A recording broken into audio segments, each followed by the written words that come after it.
for further cause.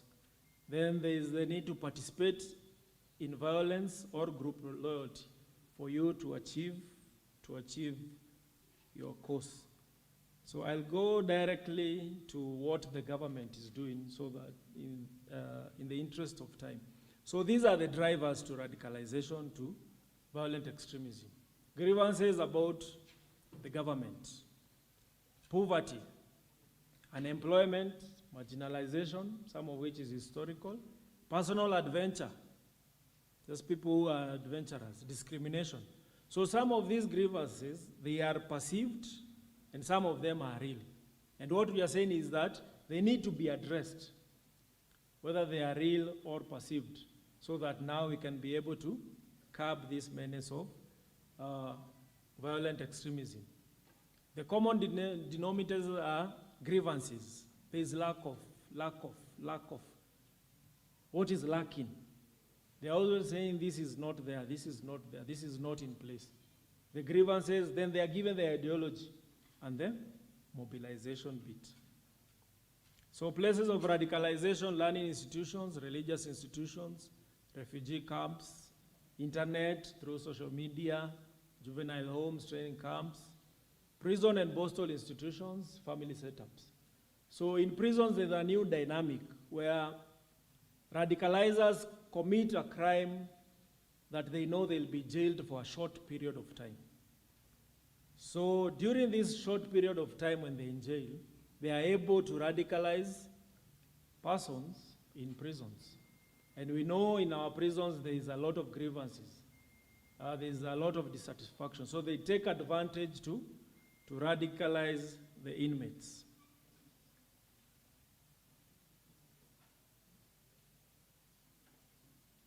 So maybe for our role, we need to detect and observe signs of radicalization amongst ourselves. We need to deny audience to radical speakers. When we deny audience, we don't give room for engagement. So that is a plus for us. And we need to give this narrative. We need to challenge radical ideas freely and openly. We need to use social media positively. How do we use social media? Then we need to be aware of suspicious items, persons, and behavior. And we also need to report any case of suspicion on radicalization, items and persons to authorities. And we are saying, you see something, say something. It is better you say than keep quiet and something happens. It is better you say and nothing really happens than you don't say and then something happens. So our strategy is a whole of government, whole of society approach. And our approach, we are focusing on the soft approach. We have killed so many terrorists, but the menace is not dying. And from this picture, former US President Obama said, terrorist ideologies are not defeated by guns. They are defeated by better ideas, a more attractive and a more compelling vision. So we have a national strategy to counter violent extremism, launched in August 2016. And it has two objectives: to rally all sectors of Kenya's social, religious, and economic life, to emphatically reject violent extremist ideology and aims, prioritizing Al-Qaedaism and its underlying extremism, and secondly, to deny opportunities for terrorist groups to radicalize and recruit in Kenya. So we have 10 pillars: media, law enforcement, economic pillar, victims of terrorism, education, gender, the role of different genders in countering terrorism, research. We do a lot of research so that the decisions that we make come from a point of knowledge, a point of real factual information. Then psychosocial, ideological, and political. So we have our challenges, including corruption, lack of integrity, lack of patriotism, lack of security awareness or resilience. In Kenya, we are very liberal. We don't question strangers. We don't question happenings. So unlike other countries around us, like for example Ethiopia, strangers are oftenly reported. So what happens in Kenya? How do we build this resilience? And then again, we have a challenge of technology, which is very fast growing. The world has become a small village, the use of social media. But again, it is a plus for us that we can also use technology to counter this element of radicalization. So these are our contacts. We are on 24/7. You can contact us. And let us think and have hope. Something that I like telling my fellow Kenyans and people in Kenya. When AIDS came, HIV and AIDS, we lost hope. People were dying. There was panic. But down the line, we have confidence. We have taken the measures, and we are confident that you can deal with that. The same as terrorism. People are losing hope that, oh, we have been defeated in the northern frontier. But there's hope, and we know that we can tackle this menace. So with that, I come to the end of my presentation, and I thank you. Thank you.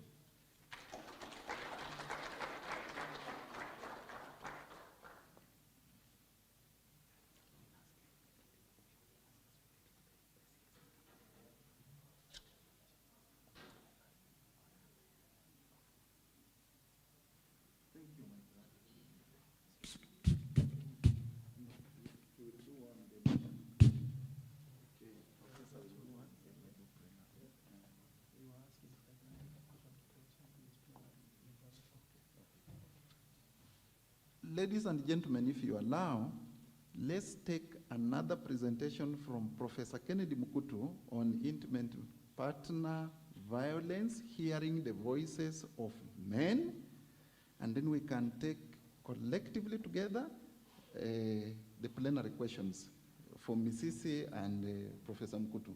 So, Prof, and we ni mwalimu, chukua wakati mfupi iwezekanavyo.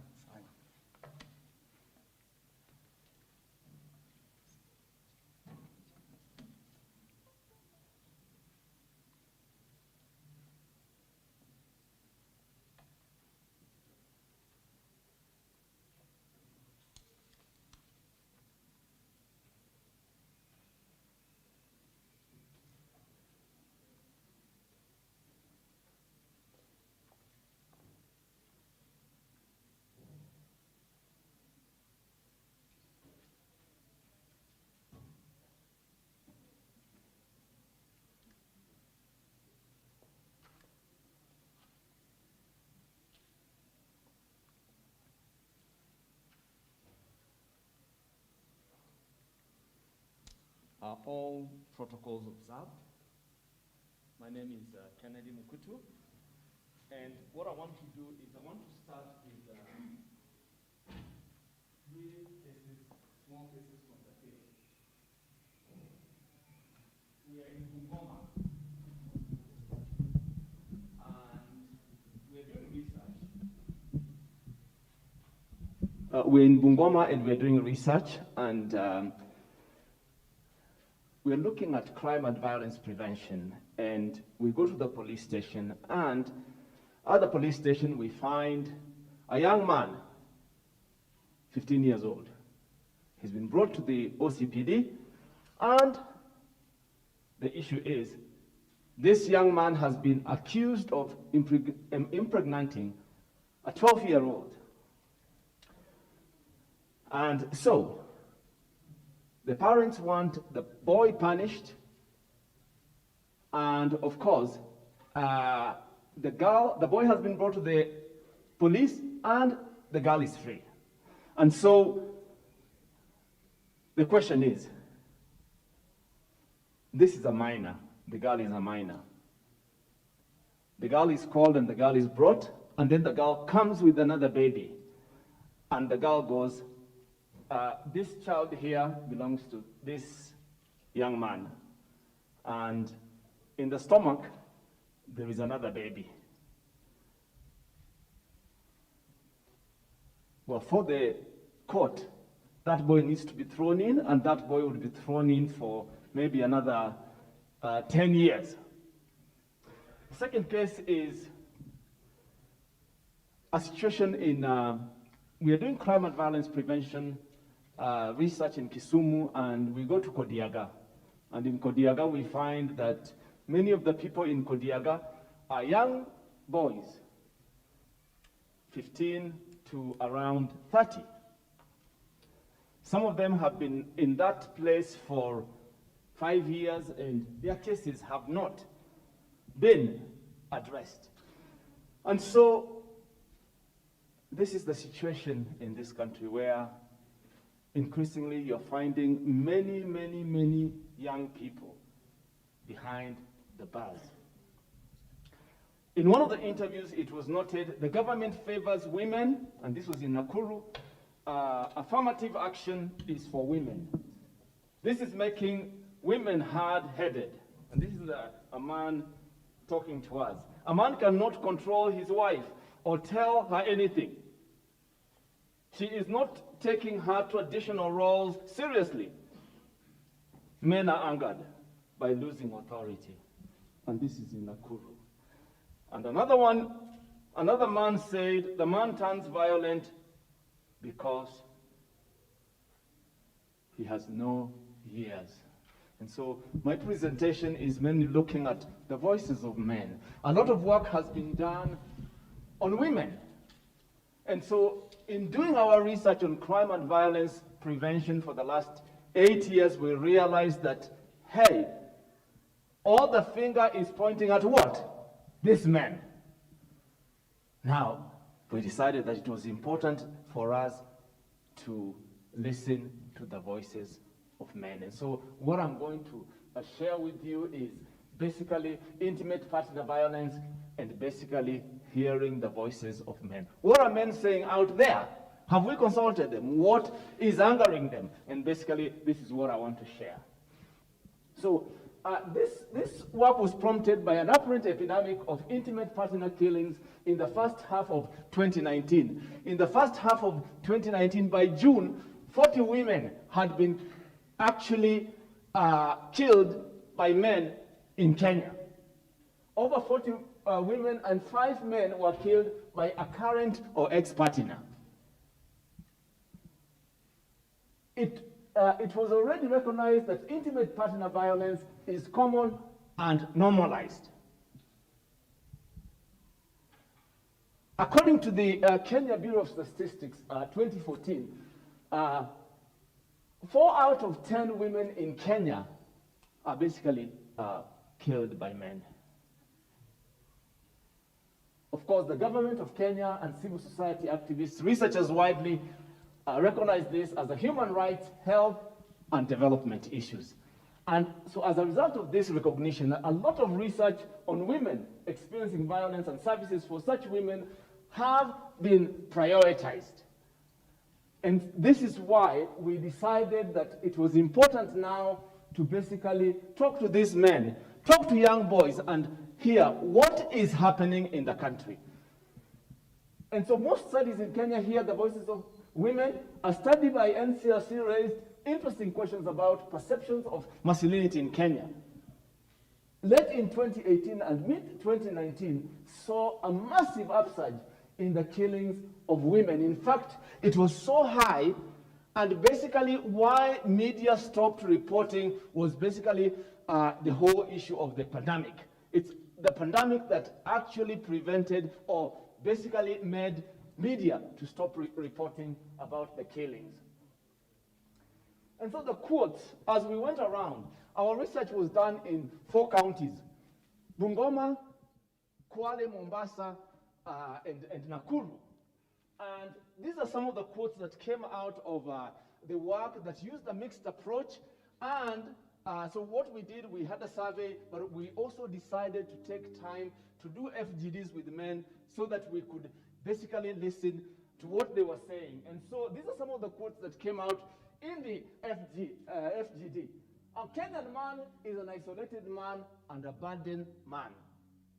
There is silence in men which explodes. Men are like a bottle that has been closed. When given a small opening, they explode. Violence is a cry for help. Men don't cry, so when they get angry, they kill. The question is, could this quote explain what is happening in the country at the moment? That is a question that I throw to you. So these are the IPV killings of 2019, and so you can see by February it was very high. By May it was going up, and then of course it slowed down in June to October, but then again in November it again went up, and this is 2019. And of course by December we were thinking it would go up. And so from December we come to 2020, March with the pandemic, so then we see there it stopped. So July 2019 to 2020 and COVID-19, July 2019, another 12 women IPV killings were reported. That is between July and December 2019. And then of course through 2020, another 11 women were reported killed. However, as I noted, with 2019, 2020 with COVID, everything, the reporting went down. Similarly, the Center for Rights, Education and Awareness has noted that after just with the start of COVID, before COVID, we had 20 being reported each month. But with COVID, it's now 34 deaths are being reported to them basically each month. NCRC has also reported increase in the cases of women, violence against women. So what were the aims of this work? Number one, it was to enlist men's perceptive opinions about masculinity and male roles and behaviors within the changing cultural context in Kenya. Second, it was to find out what men think about IPV as relates to masculinity, male roles and behavior in changing cultural context. And then, of course, the last aim was to recommend opportunities for support and prevention of IPV. And so you can see here, we had to sit with the men, and it was very interesting that many of them did not want to speak. But it was great that as we sat with them under the trees, under Maskans in Mombasa, they were able to speak. So what were the findings? So if you look at this is the question about masculine roles and behaviors. Now, if you look at the graph, you see that not important. The most important for men was the appearance. Smart dress and style. Yeah, if you look at that, you see that that is important for men. And as you continue, you see taking responsibility for men is very, very important. And then when you come to providing and protection to the family, again, you see that is very, very important. And then, of course, again, as we asked them, they said leadership ability. There you can see it's important. But as you come, lastly, you can also see able to satisfy the partner sexually. Again, that is important. And then when we asked them, so attitudes about masculinity roles. Protector and provider role was emphasized, especially by Christian men and Muslim men. Spiritual leader, guide was also mentioned. They said they want to be a guide, they want to be a spiritual leader. Now, the Christian and Muslim men had some male-only support prayer groups, which supported them. And then, of course, many men were ready to assist with housework and were happy for women to be earning money. But of course, some of the men were still in the 1950s where for them, the housework was basically a money issue. And then, of course, some were concerned about the Western ideologies such as feminism and individualism, which were seen to clash with African cultural values, but also religious values. In fact, in Kwale, we were being told that, traditionally, a Digo woman, if you were a Digo woman, you were actually brought to the man. But now we were being told that what happens is these young men meet in the streets, and therefore when there is violence, it's very, very difficult for the parents to be able to take this young man or this young girl to go and chat with the parents because they met in the streets. And so you can see the changing context from the traditional where the parents knew the girl to now where you just meet in the streets and the parents are not mainly involved. That is about roles and behaviors by women. So we asked them, how do you want women to behave? And basically, again, here you see many of them, many of them were very negative about walk away. They felt that the women should not walk away.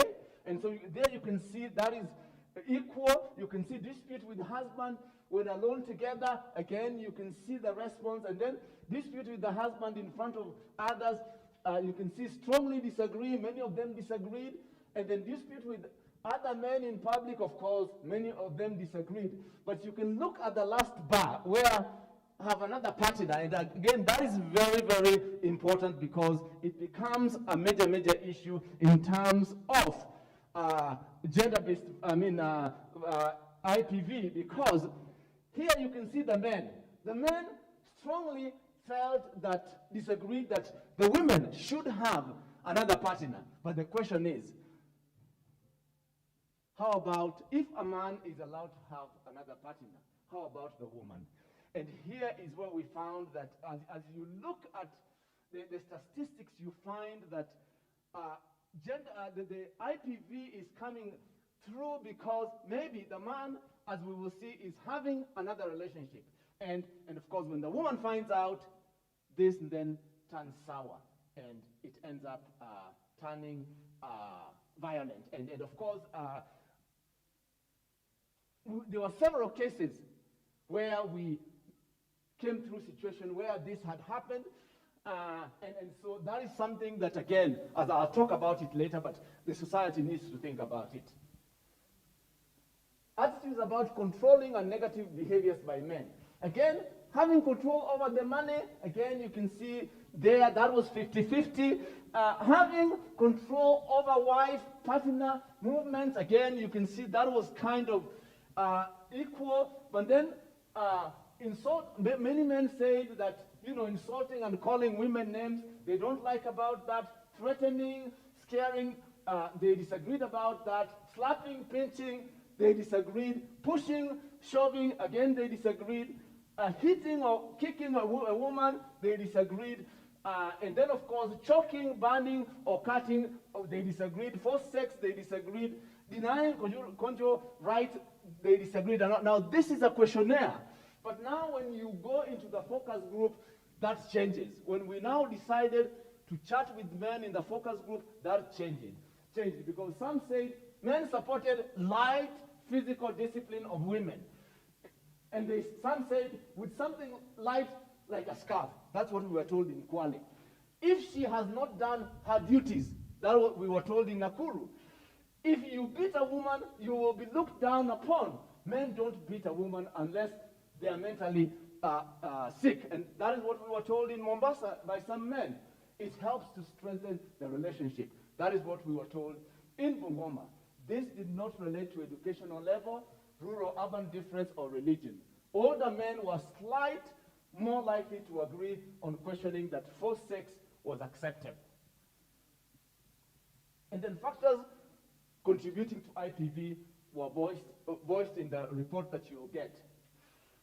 Women's economic and social empowerment to the exclusion of men. All across where we went, we were being told that if you are a woman and you went to, you needed help, say you wanted financial help, we were told that you were immediately assisted. In fact, in Mombasa, a pastor told me that they wanted a loan. And for him to get that loan, the wife had to go in front. He had to stay behind. And so this was a major, major concern for men that what we have done, we have, the country has prioritized anything to do with women, but when you're a man, nobody wants to help you. And that clearly came out. But also they talked about the financial strain that is actually linked to IPV. But also there's a breakdown of social norms and institutions, particularly those supporting marriage. Many of the men say that if they have a problem, they don't know where to go to. And so we need to think about the support to men and basically the institution of the family. Substance abuse, again, that was linked to IPV. Social media. Facebook brings jealousy, soft porn, and in fact we were told that now some of the women just, once they go home, they're just on their phone. And so social media itself is actually contributing to basically the whole issue of IPV. And then of course, there is the behaviors of women which were disrespectful, humiliating, hurtful, or sexually unfaithful. Again, the men say that that was also partly contributing to IPV. And then the sponsor mentality. There is, in the last few years in this country, there is what we were told is called the sponsor mentality, where you're finding that you're a married man, and basically you're sponsoring several women, and basically what we were being told was this was causing IPV because at home you have a wife, but then you have this person you're sponsoring. So with them you can demand anything, but when you go home and you demand, the answer is no. And basically, so this was actually creating conflict and violence between home and this, quote, the idea of sponsorship. And then the other thing that we found out, that in 1960 the colonial government thought it would cease, was the issue of polygamy.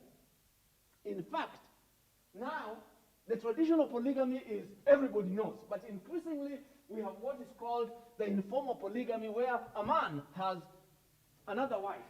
And basically it's not until a crisis happens or this woman finds out that then war starts. And basically the whole idea of the informal, the polygamy, the spirit of polygamy is a problem in this country, and we were told that this informal polygamy is one of the major causes of basically the IPV increase in Kenya, where you're finding that the man keeps everything secret, and once the woman finds out, it's war. And I believe that with the pandemic, this must be an issue, because now where does the man run to? Because, of course, he would run on normal times before the pandemic, he would maybe live with the other family, but with the current economical strain, one can see that, it's very, very difficult to maintain two families, and so you can see where now the increase in IPV is arising from. Perceptions about IPV and society. Violence is sometimes the only option. You can see, strongly agree, and then of course sometimes needs to change in our something needs to change in our society. Many men that we interviewed feel that something needs to change in our society, but the question is how. And then of course you can see the rest were kind of equal, but when you come to violent men who would like help for them to change again, many men felt that, yes, we have some men that are violent, but the question is, how do we help them to change? They need help. They are crying for help. And then, of course, a lot of help is being given to women, but not men. And so there you can see that question. You can see it's an issue. So ways of resolving violence in relationships: dialogue alone, together. It was felt that a man and a woman need to dialogue together, and that was, strongly agree. And then you can see dialogue with the help of respectful others. Yes, again, that was important. But when it came with withdrawal, minimization, again, you can see that is the response was kind of equal. And then when it comes to kinsmen and elders, again, the men felt this was important. And then, of course, churches and mosques, again, yes, the men said the churches and mosques need to come up with facilities where they can help men. And then, of course, the next one is the importance of different institutions. And again here, all of us can see where we fall. The police, the men did not feel that the police should be a place where IPV is sorted. You can see courts, very low, elders, of course, yeah, but of course, churches, mosques, and the family were major areas that need to be strengthened. And then, of course, the national government, it was low. The county government, it was low. And then, of course, again, at least the NGOs and others, it was high. And then, of course, interventions. Most men preferred to resolve through dialogue and involvement of elders at religious institutions. Police, government institutions, hospitals, and schools were considered less important and desirable. And then, of course, the police courts favor women, which causes men to avoid them. This should be addressed. And in fact, again, this was a cry from men. I was in Mombasa, and this man was actually complaining that the wife had gone with another man, and instead, the people wanted to beat the man, and yet the man is the one that had an issue. So, which, again, courts needs to think about that. A number of civil society organizations have a valuable role in addressing IPV. Men must be included in designing interventions. Men must be economically empowered along with women. Men need support in their family and societal roles. Recommendations. This report emphasizes a balanced approach and a whole family approach to empowerment and support, not a one-sided approach. Support the family structure in general, since the family remains the point of nurture and guidance for children and is basically the bedrock of society. Modern day polygamy should be discouraged and no further legal provisions made for it. And I think as a country, we should not add any more money in the legal system to support polygamy, because it's one of the causes of IPV. And then, of course, review national gender and equality commission policy and target to empower both boys and men besides women and girls. And support is required for the preventative work of CEOs and faith-based organizations.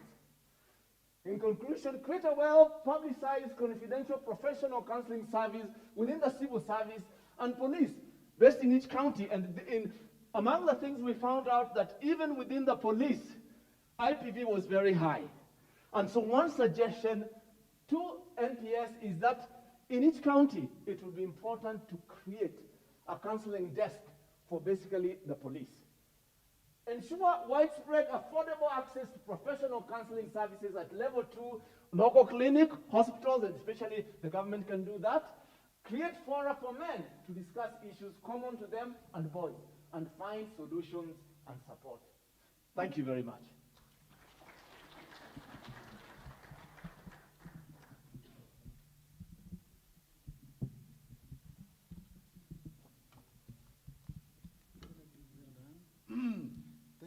Thank you, Prof. Well done. Ladies and gentlemen, because we had 3 sessions that we were to do and then do plenary, if you allow, because the lady to do head speech is present, she could finish, we do plenary and then go for our tea. I know before she finishes, the CS may be in. But it would be nice for him just to listen to what you'll be saying first before he does his official speech.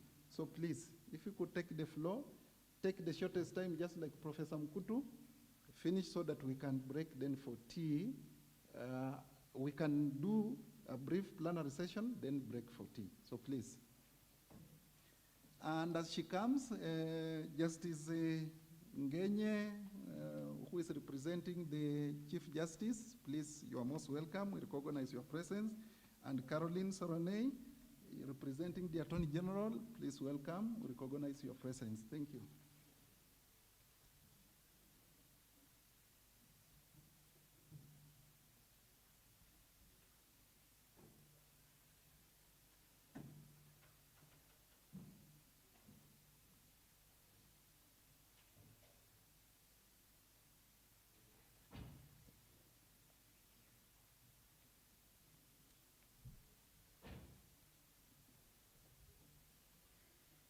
Good morning, everyone. It's such a privilege to talk with you this morning. I would like to acknowledge and actually thank the NCRC for inviting us to speak with you. And today I would like to just have a quick sharing about hate speech and ethnic polarization in Kenya's elections.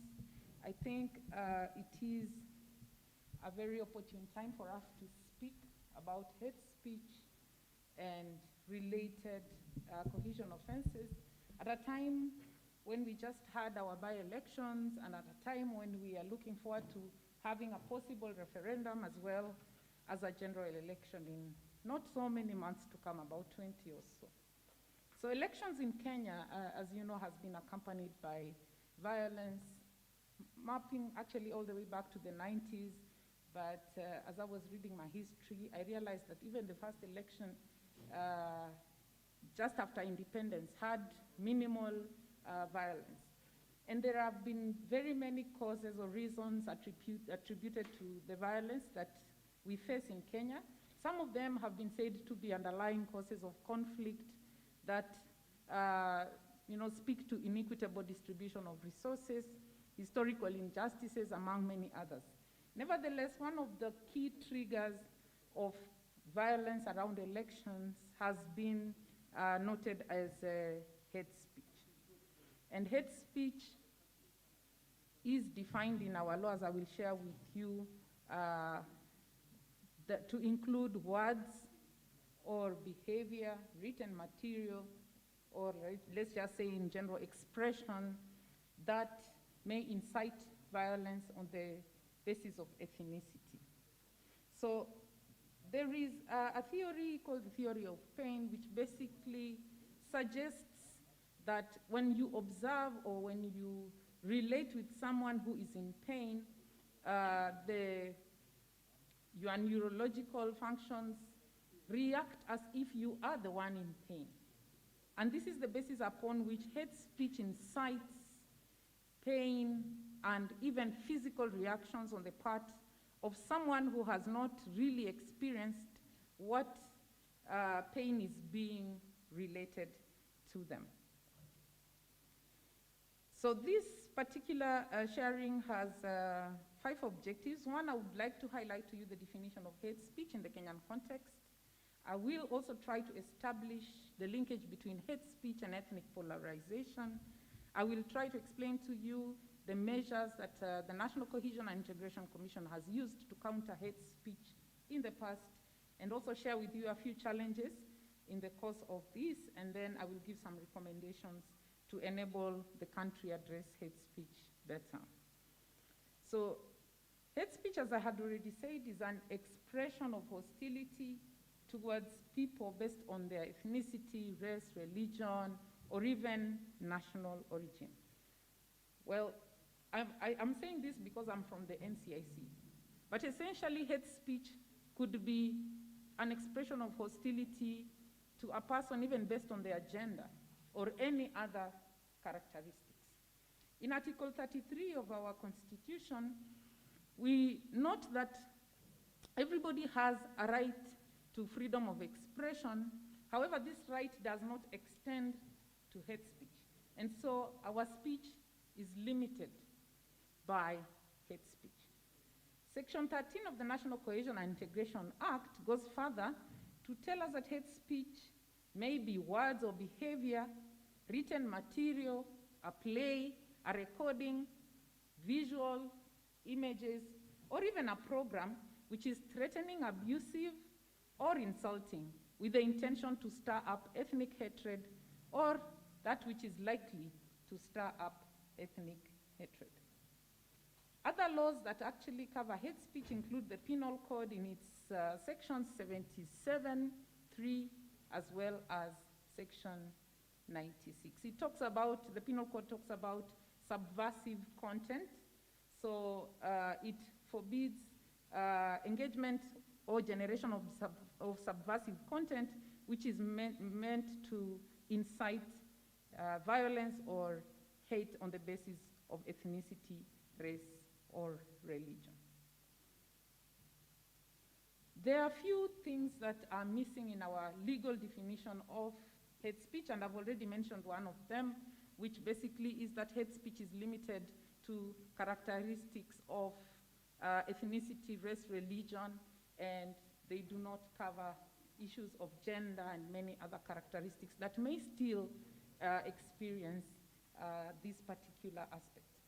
Then there is also the issue of dangerous speech, that we may have speech that is insightful, but it does not cross the legal line of hate, or the legal threshold of hate speech. And that's why you hear so much, particularly these days in the political arena, that politicians are just displaying bad manners, which means that whatever actions or speech they are perpetrating may not be legally defined as hate speech, but it still is inciting violence on the part of the communities.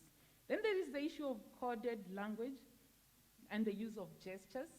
I think we have interacted in the past with words like madoadoa, kwekwe, simply meaning or referring to communities of the other community, actually. We have also interacted with people who may just use gestures to infer that certain violence should be meted to other groups, and this has not been captured in the legal definition.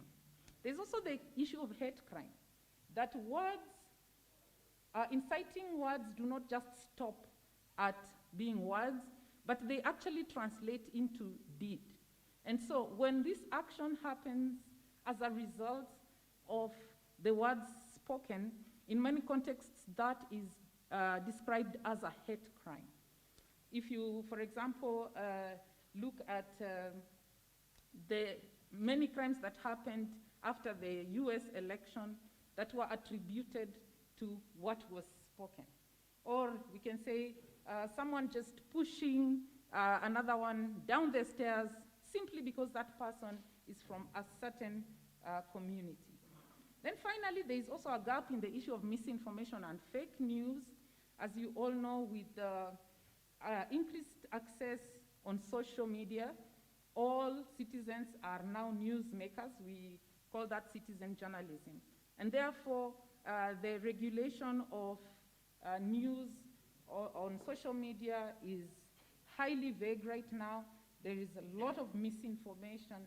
There's a lot of fake news taking root. So these are some of the things, as we think about the definition of hate speech, we should realize they miss in that sort of definition. A question that anyone would actually ask themselves is, where do we draw the line between hate speech and free speech? Kenya is a democratic society, and of course we uphold free speech just as Article 33 of the Constitution has stipulated. But does the freedom of speech give people the right to hate speech? And the answer is actually no.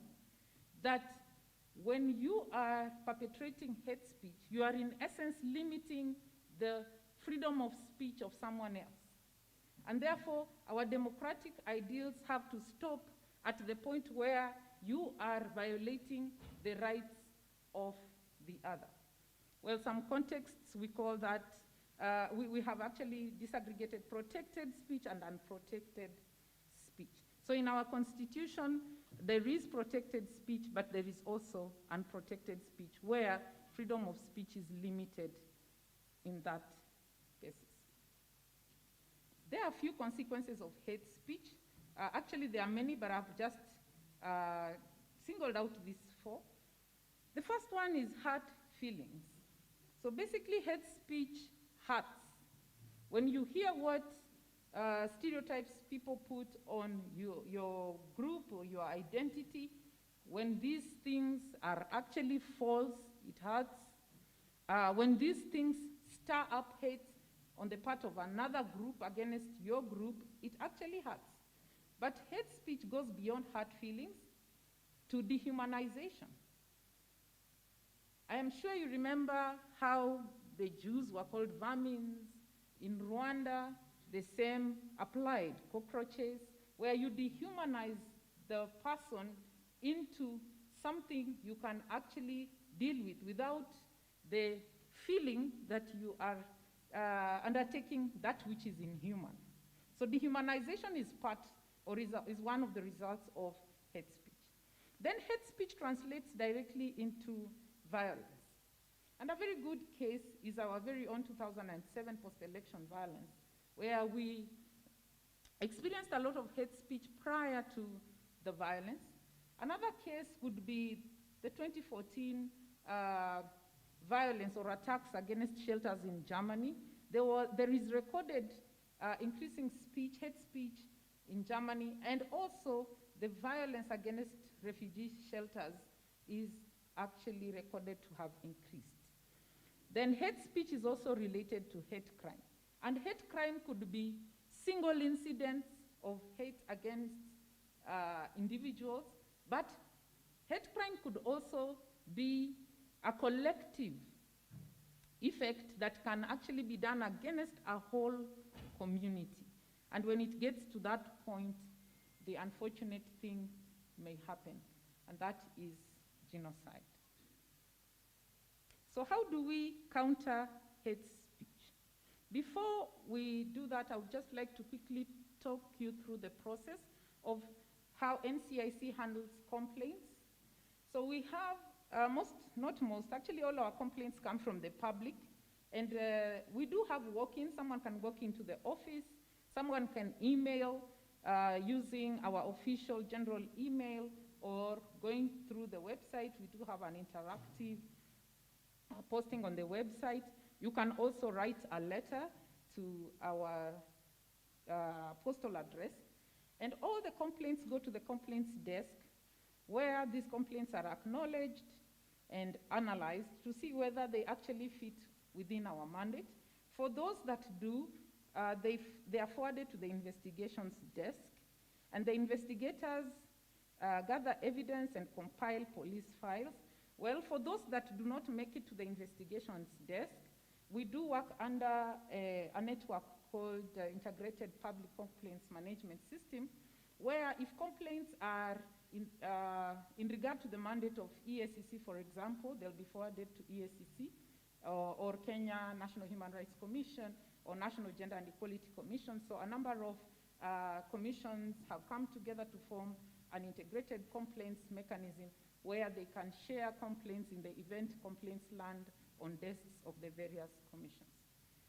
Then once the investigators have gathered evidence and compiled a file, they then forward it to the legal desk, which reviews and evaluates that evidence, sees whether it actually fits the threshold for it to be charged in court or not. And if so, then they recommend to the Office of the Director of Public Prosecutions to charge that file. Then the ODPP also reviews and evaluates evidence, and if satisfied, charges the perpetrator. If not satisfied, returns the file to the NCRC with recommendations on what ought to be done. So litigation is not the only way we use to handle these hate speech matters, especially those that may not fit the threshold. They will be put through another process of conciliation. Now, the specific interventions the Commission has made, especially between 2015 and 2020, so that I could limit my study as well. We do have investigations and prosecutions. There have been 3 convictions in 2017, and 1 in 2017 and 2 in 2019. We also monitor public spaces. In monitoring public spaces, we train police officers across the country and give them gadgets so they can be able to record political campaigns and any other public rallies. We also do have cohesion monitors, especially around elections, to undertake this task. Under media monitoring, we also encourage the media to be conflict sensitive in their reporting, so we train them.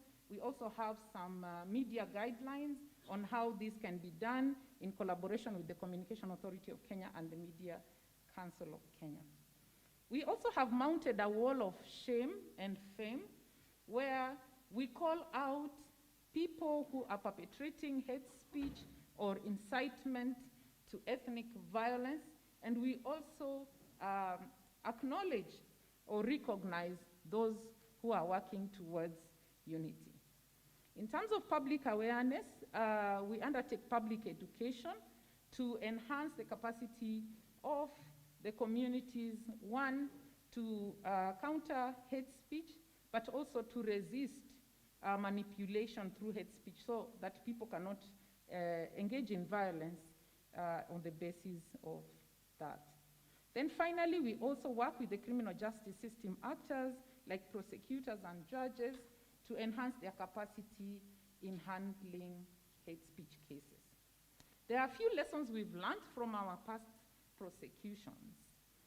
We have learned that anyone can actually perpetrate hate speech. And this is because we have cases of politicians, we have cases against musicians, students, bloggers, and many others. We have also learned that hate speech is mostly perpetrated in local dialects. Over 62% of our cases between 2015 and 2020 are actually referred to speech that is being said in local dialects. And it's also perpetrated in areas away from the capital city. Then we have also experienced high ethnocentrism. Seemingly people do not want to betray their fellow community members. This is because we've had very few witnesses coming up to support cases, and it's one of the weakest links in the cases that we've had in the past. Now, media plays a critical role in perpetrating, condemning, and sourcing hate speech. In perpetrating, actually, mostly it's about dissemination. We get to hear most of this hate speech through the media. The media also sources hate speech because sometimes some media houses get to record what they believe is hate speech, and they bring it to the commission, of course, under anonymity, and we get to follow up with some of those cases. Then we have also learned that the cash bail for this particular offense does not actually attain the intended effect. This is because, just to give you a quick example, one of the cases we had with Honorable Moses Kuria, he was given a cash bail of 5 million, and actually he was still in the dock when the 5 million was raised by his followers. Perpetrators have used other means, like coded language and innuendos, in the bid to avoid the law. So basically, hate speech is now being perpetrated in other means that may not be captured within the threshold of the law. So what challenges have we experienced? I will start with soft penalties. The law was made in 2008, National Cohesion and Integration Act, and the penalty is actually 1 million or 3 years of imprisonment, and the penalty is quite soft. Public expectations on combating hate speech also very high because most of the public believe that the NCRC should arrest and arraign in court perpetrators, which basically is outside the mandate of the commission. So only the Office of the Director of Public Prosecutions that can charge hate speech perpetrators. Then we also have technical insufficiency in curbing responsible use of social media. We do use artificial intelligence, but our algorithms only operate in English and Swahili, yet most of the speech that is posted online would be either in Sheng or even in local languages. So we are still building our own internal capacity and also looking at how to improve our softwares to enhance social media monitoring. So what recommendations do we have? Most importantly, I think we need to note that tackling hate speech is not just a task of NCRC, it is not actually just a task of the government, but that everybody has a role to play in it. For instance, in your own organizations or for those with blogs online, you need to adopt hate speech policies. You need to have standards for your employees on how to actually operate responsibly online. We have also noted from other parts of the world that movements have been very critical in enhancing protection of speech as well as countering hate speech, because some movements have worked against, let's say, media houses that perpetrate hate speech, or even websites that perpetrate hate speech, and so on. This is tied together with the role of the private sector. In the world today, advertising is amongst the highest costs or expenditures we have, and I believe in Kenya too. And the private sector can decide not to fund hate speech by dealing with media houses that do not support or do not perpetrate hate speech. Our government also needs to ratify the 1948 UN Convention on the Prevention of and Punishment of Genocide, which as well outlaws actually hate speech or any speech that incites violence. So I want to finish by telling all of us a clarion call that we can actually turn hate speech into hope speech, regardless of wherever we are, whether we are in government, whether we are politicians, we are the media, artists, business sector, and all of us, the entire public, we have a role to play in this matter. So I'll just end by giving you our free short code. In the event that you experience or hear that someone has perpetrated hate speech, you can write a free message to 15666. 15666. Thank you so much for listening.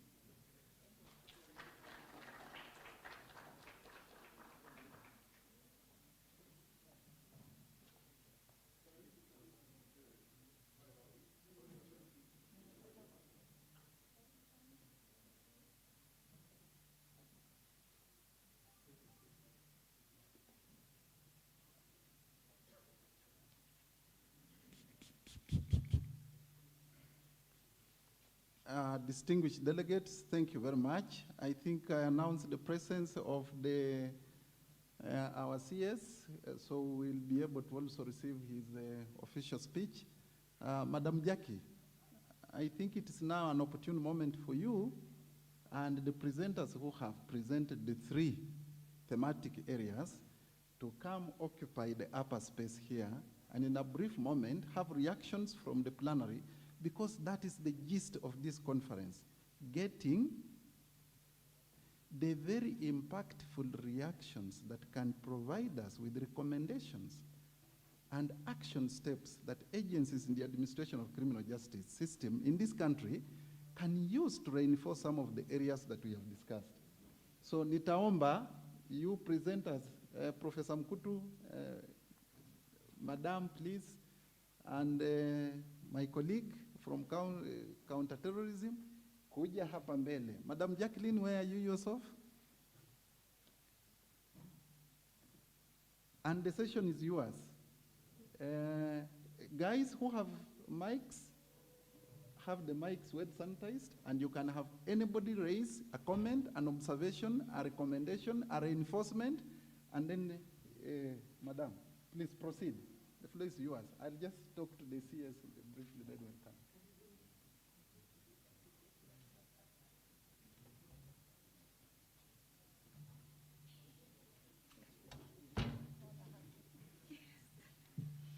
Thank you very much, our presenters.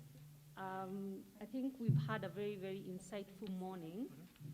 And just to recap, we started with countering violent extremism, and I think the rallying call. He took us through the process of recruitment, where the challenge is, but he also ended on a point of hope where he said hope is found in prevention. So as we process that, keep remembering that we really need to lift the bar for prevention. We then went on to looking at IPV, that is intimate partner violence, and the presenter took us through a journey and told us the conversation has been a lot around women, but took us through a journey to hear the male voices. But he also challenged the whole norm of masculinity, telling us that the problem is not masculinity. The problem is when masculinity becomes violent. But he also ended on a very important note that it can be prevented, and that men are also saying, we are tired of the violence, we want to talk. So as we process that, please remember that the bar has been lifted, that men also want to be involved in preventing violence. Then we've ended with a conversation with my dear friend Stella, who actually has taken us through hate speech at a moment where the country needs to reflect. And as she was talking, she was telling us it is not enough to just sit and watch. We all must contribute to building a society that is free of hate speech. She told us in the end that hate speech can turn to hope speech. So as you reflect on that, even the gaps in legislation that she pointed out, the process of receiving complaint that reflects that we are also lifting the bar for hope speech, even in our respective places, even as we address CVE and also as we deal with IPV. So I want to invite you now to the plenary discussion where you can raise a comment, you can raise maybe a question to the presenters, and we'll look at those in terms of providing a response and also a way forward. I want to see by a show of hand any of us that would like to have a comment. Thank you, my brother. That is good. If I could just take a few, then we can proceed. I have got my brother there, Caleb there. Please put up your hand quite high, because I remember you. All right, yes, I can see my brother and you. So we'll start with those 4, 5 actually. 1, 2, 3, 4, 5. And then we can move on to the next. Thank you very much. Thank you so much for the organizers of this session. I'm Frederick Ogenga. I work for the Center for Media Democracy, Peace and Security at Toronto University. And my interest is in the countering violent extremism. I think there is something that emerged out of that presentation is actually the new frontiers, the new spaces of violent extremism recruitment, both globally and of course locally. At what point do we consider an event that happens locally a terrorist act? Is it because it's a high-profile attack, or is it just an attack that was done somewhere in the village? And why I'm raising that is because we are currently grappling with research on online recruitment of violent extremism. And of course, this links to the idea that terrorism is now transforming from the traditional hotspots to new hotspots. And if you look at Kenya, one of our researchers proved that Western Kenya is increasingly becoming a hotspot for new recruitment of terrorism.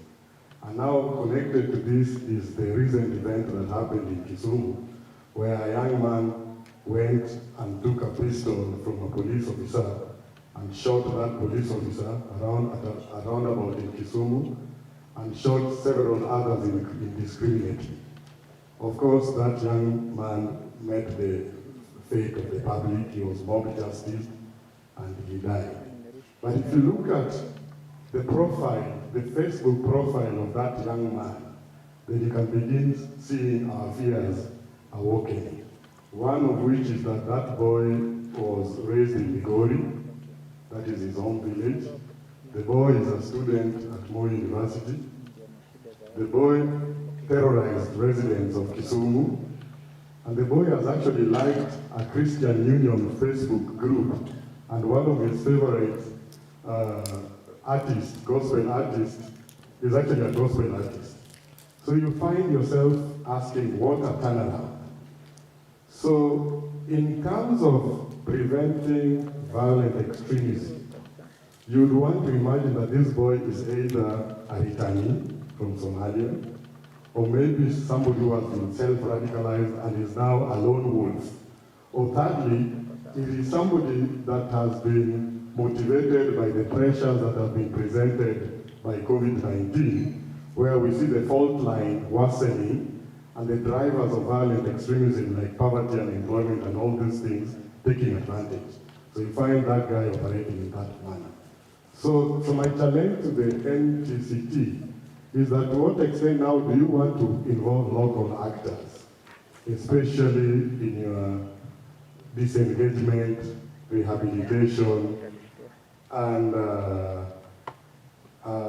that strategy that want to reintegrate such kinds of characters in the society? Because we are not seeing your presence on the ground. And therefore, it means that this is what you need to really have a discussion about, so that we can prevent cases like Glen Oche happening. And also think about to what extent do we want to qualify those kinds of activities as terrorist activities, or just mere random acts of urban crime and violence. Thank you.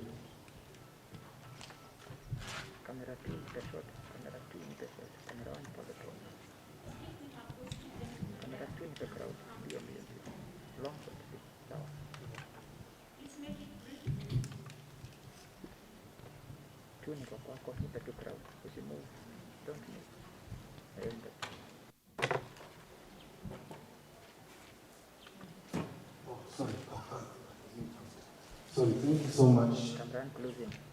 Thank you so much for this conference and for the presenters. Mine is very brief. Thank you, I'm Kennedy People. I'm a probation officer. My first question goes to the gentleman from NCDC. You did a very good presentation. I enjoyed it. But my question is on soft option. The soft approach that you talked about in dealing with terrorism, I'm just wondering whether, from what I've heard from my colleague here, whether the soft approach is the best approach. It may be the best approach, but what efforts are you putting in place to popularize the soft approach in view of the increasing incidents of terrorism? That is one for everyone. Then two, for Professor Mkutu, we realize that in most of our penal institutions, the majority, 90%, almost 90% of the inmates in most of our maximum penal institutions are sex offenders. And I'm looking at maybe the lawyers and the judges in the House will correct me on this. I'm thinking that the Sexual Offences Act is the main contributor to the numbers of sex offenders in our penal institutions. What is your thinking on the amending of the Sexual Offences Act to consider lowering the threshold of conviction of especially the young male offenders who are the majority in our penal institutions? Thank you.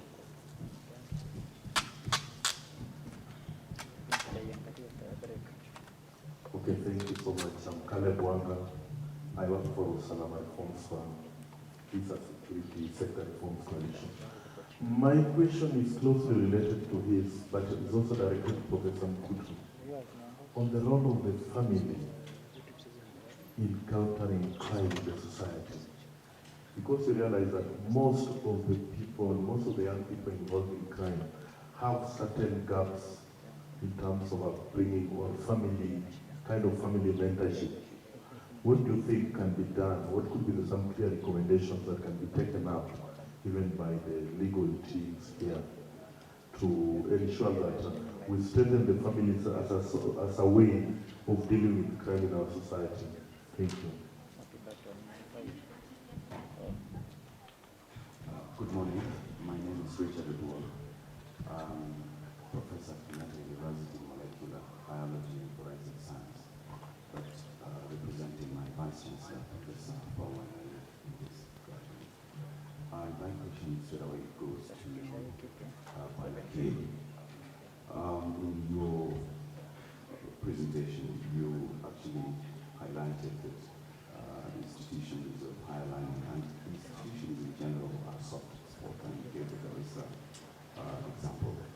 I'm just wondering, to what extent then have you collaborated with institutions of higher learning in terms of sensitizing these young scholars and probably thinking through enriching, curricula or having short courses or even university common units that can help in facilitating this kind of radicalization and this kind of thing.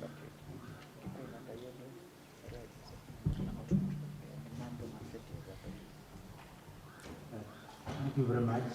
My name is Samuel Gudu, the Vice Chancellor of Ogo University. My question goes to Sela. Dr. Sela, thank you and your team for the nice presentation.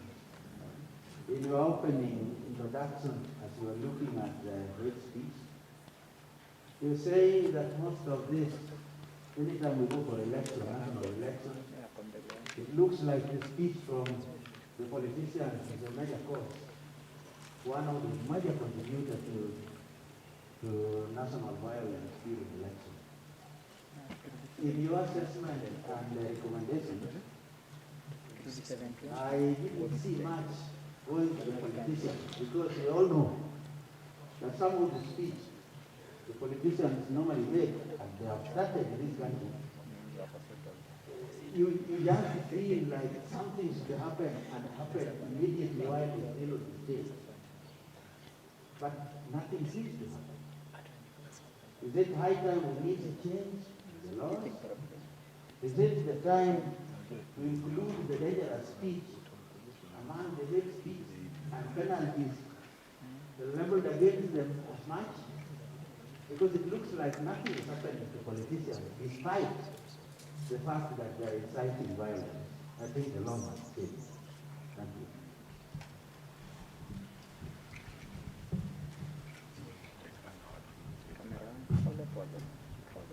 So thank you very much. I will let my colleague now respond right from Sela coming this way from Tamukutu. But remember, this is a whole of society, whole of all sector response. So if you're seated on that side and you have a response to some of the questions that have been raised, feel free also to just beckon me and I'll give you an opportunity to respond, especially those practitioners whose dockets probably fall within this conversation. Thank you very much. Thank you very much, Jackie, and thanks, Prof, for the question. Yes, I did intimate in my presentation that our laws are deficient, and therefore it is good that we start at that point. It is unfortunate, however, speaking from a humanistic point of view, that and from a legal perspective, that we have to regulate personal behavior. I think legally we talk about personal behavior or ethics and norms being part of socialization, being part of how you grow up. For example, insulting someone. Our politicians have got to a place where really common insults form part of their daily speech, which is unfortunate because laws also have limits. You may not be able to regulate up to the lowest level. And so my first port of call to politicians is for them to just grow up. The kind of scenarios we are seeing on TV where adults are fighting in front of our children are uncalled for. Besides that, I believe that each one of us has a role to play. Can we all stand against these kinds of vices? Because politicians perpetrate hate speech because they know that's what we want to hear. They are manipulating us to their own group cohort, sort of. So if, as the public, we decide also to call against politicians who are perpetuating hate speech, and we should not elect them because we have the vote, then I think this would call for a societal change. It begins with all of us. The law is one of them. The politicians are the most central to this because it's about their own personal behavior, and the public also should contribute to it. Thank you.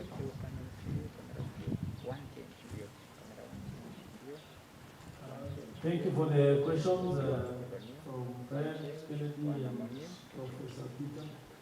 I think I'll start in the reverse order. For Prof, yes, the universities are soft spots because of the numbers of students in those universities. And what have we done? We have an engagement with university registrars and deans of students to try and build resilience in these universities. We are also sensitizing university students of the same. There's what we call critical risk assessment, where we come and check your facility. How terrorism proof are you? Then we advise you. We know sometimes it is costly having those CCTVs, having a wall around the university, but you do what you can from the advice that we give. Again, also we also do what we call counterterrorism security coordination for events, like you have this university. So we do an assessment before, during, and after the event. You have a graduation ceremony. We do an assessment before, during, and after the event. Then for Kennedy, the soft approach I think is the best approach because we are speaking to the minds. Violent extremism is psychological and ideological. So what narratives are we going to give to these violent extremists? How do we turn them back? So if we speak to the mind and win that fight by speaking to the mind, I think we'll be home and dry. And just responding to that, to Fred, there is no high-profile terrorism case. One death is one too many. So especially when it's connected to terrorism. So we don't even want to have that one death. For the incident in Kisumu, we would have preferred if the guy was arrested. Because they said the firearm, he had already expended all the bullets. So what was the best thing to do? The best thing to do would have been to arrest the guy. But you see, when you're pointing a gun to someone, you don't want to know whether it's blank or it has ammunition. So that, again, then the community took steps to, because they killed him. So that was, and if we had arrested him, we would have got more stories, what was behind, what was the grievance, what was driving him.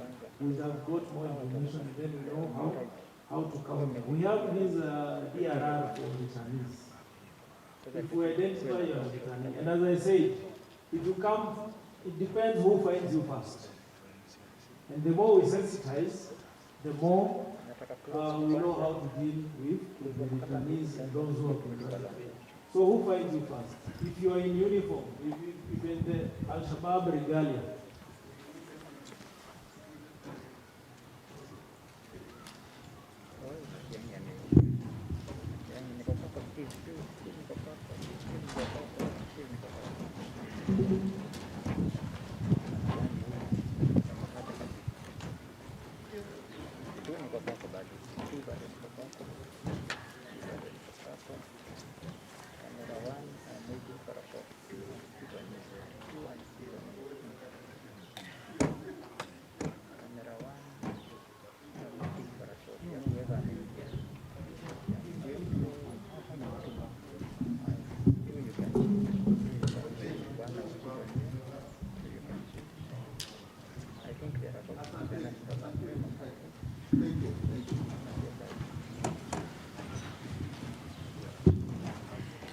Ladies and gentlemen, I know you have been sitting and listening for speech.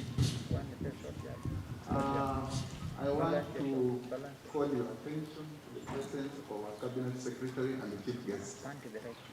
I'd also want to call the representative of the Attorney General, Soronei, Kalia Karibu, Tafadhali.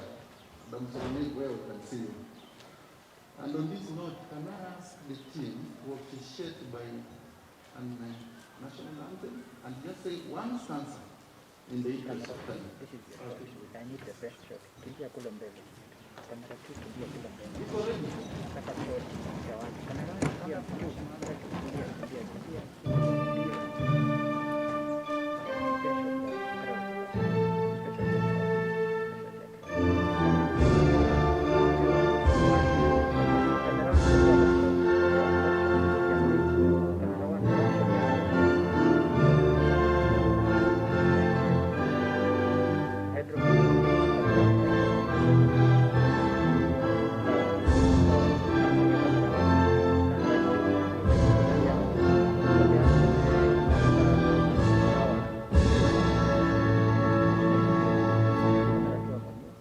Thank you very much. Ladies and gentlemen, in the interest of time and the interest of the lot of information you have already shared and absorbed, we are grateful. And we want to go to this second session of official opening. Buenos dias.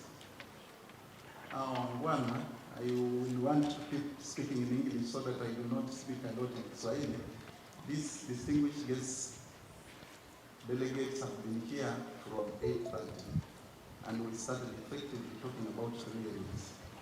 One area was on hate speech, another area was on countering violent extremism, so counterterrorism, and another area was on intimate partner violence, hearing the voices of men. That has already been covered, and they were feedbacking each other in the plenary. Ladies and gentlemen, because of the pressing issues that the CS has to do immediately after the official opening, we'll allow the program of official opening to run, and without much ado, I want to call the IG here to say a little word of welcoming. Then Madam Anachi, who is representing the Cabinet Secretary for Gender and Public Service, and then our PS, Wanakicho, will call the CS to speak to us. So IG, please, in the interest of time.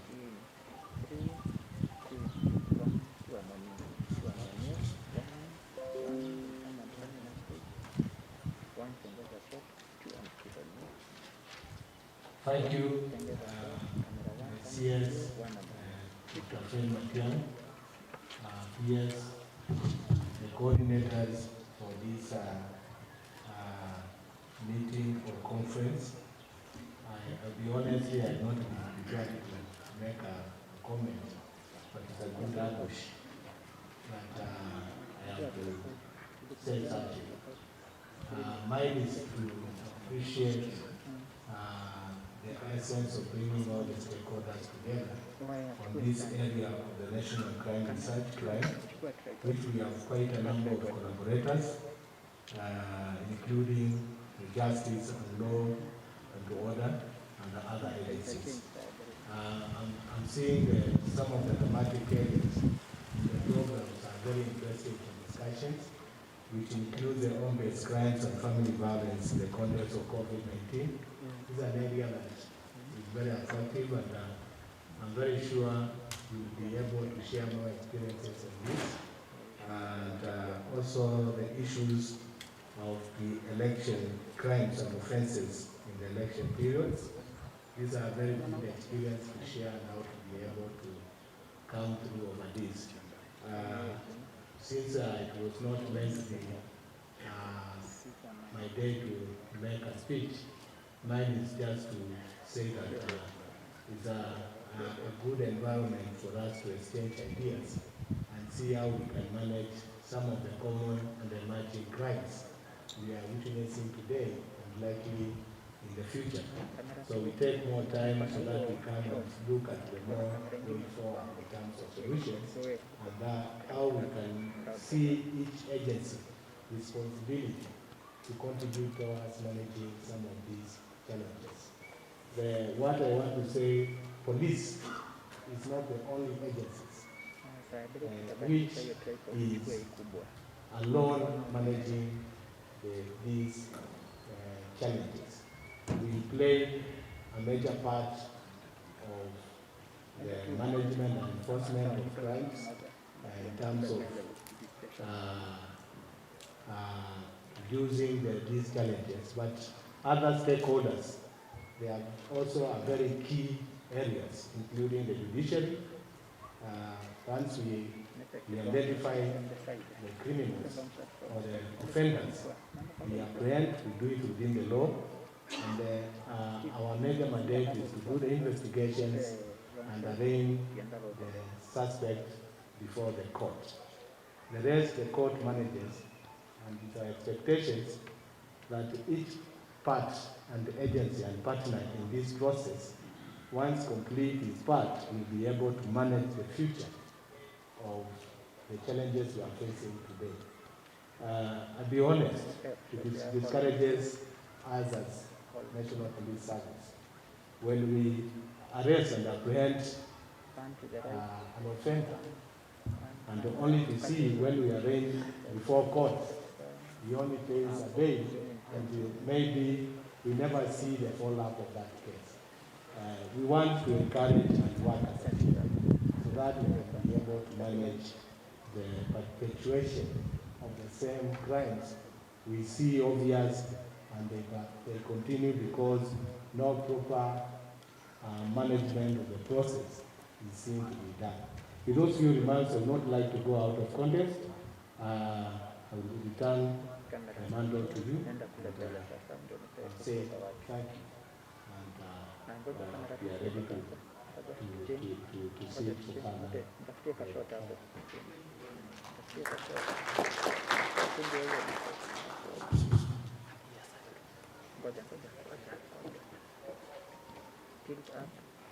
Thank you very much. The Cabinet Secretary for the Ministry of Interior and Coordination for National Government, the PS, the Ministry of Interior and Coordination of National Government, all protocols observed. Good morning, everyone. Honorable CS,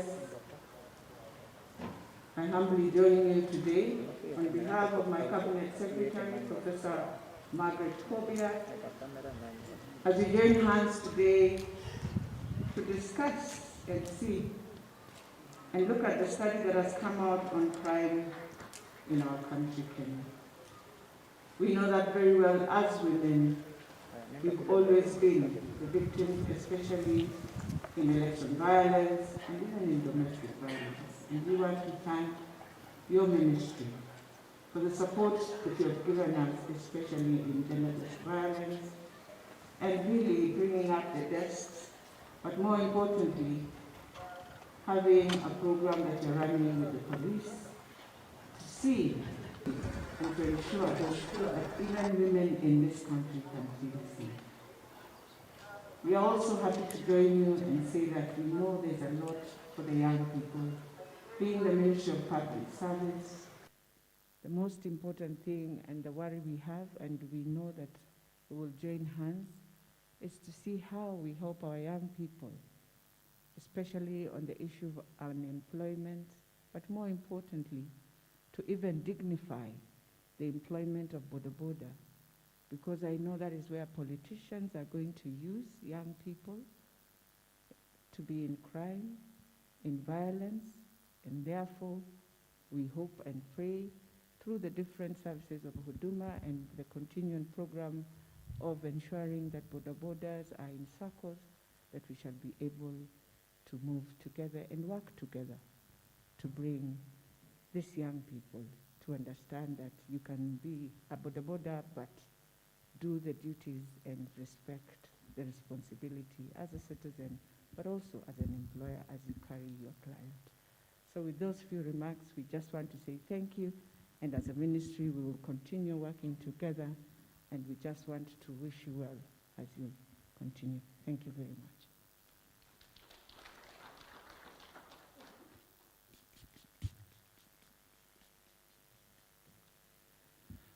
Thank you very much. The CS, Ministry of Interior and Coordination of National Government, the CS responsible for gender, the Director for National Research, Crime Research Center, and the IG, and all the delegates. Good morning.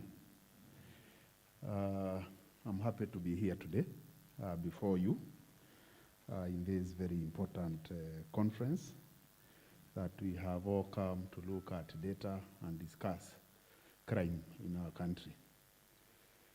I know I have been asked to invite the CS to speak, but allow me, CS, to just say one or two things.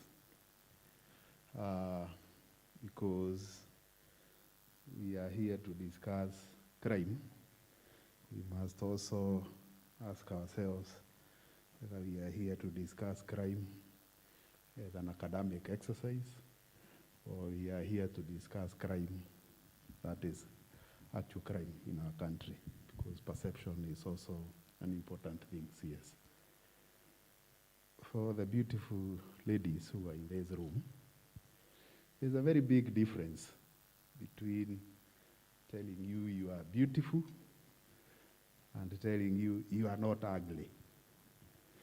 Both of them mean you are looking good, but one is bad. Si ni kweli?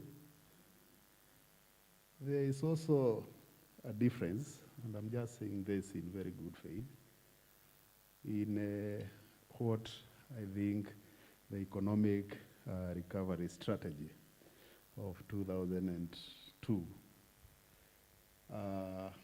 recognized as a psyche of how we frame things.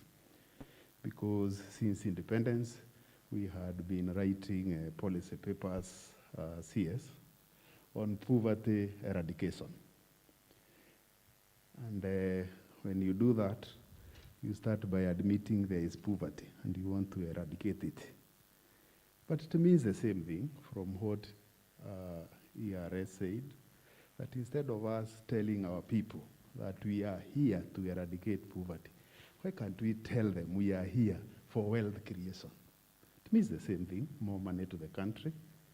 And I think we must discuss these things of crime with that in mind, that when we start here by asking whether, Bwana Wandera, you have a problem, then your mind tells you you must look for a problem, whether you had any or not, because I've asked you about your problems. And the reason I'm saying this is because there is this tendency of trying to portray this country as if it's drifting towards crime, which I disagree in total. Because today we woke up and came here. I'm sure nobody was attacked. Slept soundly yesterday. Nobody was attacked. I wake up at 5 to go to the club. I find on Wangari Maathai Road, Indian women walking to their businesses that early. I find school children going to school that early. And seriously, good people, we must first start by acknowledging that we have moved a very big step towards stabilizing this country in as far as security is concerned. Then we start there and say, what can we do better so that even the small crimes that we also have, we eradicate them. And once we are there, we will start having a very legitimate conversation that is not academic. And I would think we use this forum today to look at what are actually the emerging crimes. Because truthfully speaking, there's a time we could not, Waziri, finish a month in this country without an explosion caused by Al-Shabaab somewhere. We are no longer exercising that. There are times, Waziri, we could not even have our own roads being secure. We were having children dying out of road accidents or misfortunes that we were having. Those are things that have stopped, and we must start seriously by acknowledging that so that we also communicate positively to our people.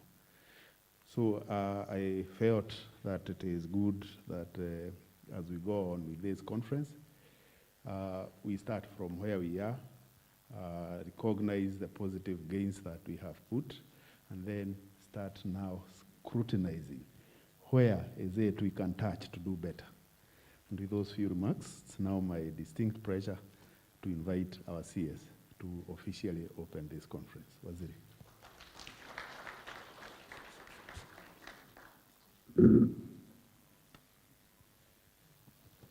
Thank you very much. Thank you very much, PS. The Honorable Assistant Minister in the Ministry of Public Service in charge of gender, Madam Beatrice Elaji, the Inspector General of the National Police Service, my brother and friend, Hilary Mutiambai, my colleague, PS Kibicho, and I will not fail to recognize the heads of the agencies who are here. My friend, Dr. Ludek Choya, the transformational leader of the Kenya School of Government, who has brought this institution this far, the Vice Chancellor of the University of Nairobi. I have to acknowledge you because you are ultimately the person I will go back to when I'm done with this. The Commissioner General of the Prison Service, my good friend Ogalo, and my colleagues from Arambe House who are here, including our Secretary in Internal Security, Mr. Wilson Njega. All of you, my brothers and sisters across the spectrum of responsibility, including the board, the director of the Crime Research Center, and officials from the Attorney General's office. It gives me great pleasure to be here, and thank you for inviting us. Thank you for the work that you have done. And let me begin from the onset by saying thank you for the convening you have done, because the brain trust I see in the room with the institutions that are represented is evidence that we are having a real conversation, an evidence-driven conversation on crime in our country. And it's true, as your motto says, we are fighting crime through research, because if we don't know what we are dealing with, we will not even design sensible ways of approaching to it. So I know the work that has been done by several colleagues from the academy who are here, and therefore I am not surprised Professor Charo and the others from the University of Nairobi who have been working with us in this endeavor. And while on that, I want to thank you, Vice Chancellor, University of Nairobi, and thank all of our colleagues from the academy for continued collaboration with us. Societies that grow and do better are those that build frameworks for collaboration. The executive branch of government in and of itself cannot do much without support from those who are in the knowledge industry, as it were. Knowledge and research sites in institutions such as this one here, the Kenya School of Government, the University of Nairobi, and other universities that are involved, several non-state actors, research institutions that are here, some of them funded by international development organizations, are critical role players and partners in the work that we do. And on my own behalf and on behalf of the ministry, because the Crime Research Center is now part of our Ministry of Interior, I want to take responsibility and thank you very sincerely for your continued collaboration with us, and assure you, board and members, that we will continue to support you as you do this. This is the way to go, and this is the way we are going to strengthen our society. And I would encourage more of this. The Inspector General of Police has stepped up training of the police. For the first time in the history of our country, we begin this year to train a new cadre of graduate police officers in the form of cadets. And we want to take them to a higher level because we want them to make use of the research that is happening here in designing ways and means of approaching policing work in the country. The Office of the Director of Public Prosecution has actually developed a fully fledged training institute for prosecutors. And later this week, we are going to preside over the very first graduation ceremony out of that, which means that coupled with the transition that the KDF has done in creating the National Defense University, we are slowly but surely building a knowledge-driven culture of supporting and buttressing the work we do in the security sector, as it were. That is the way, because crime is becoming dynamic.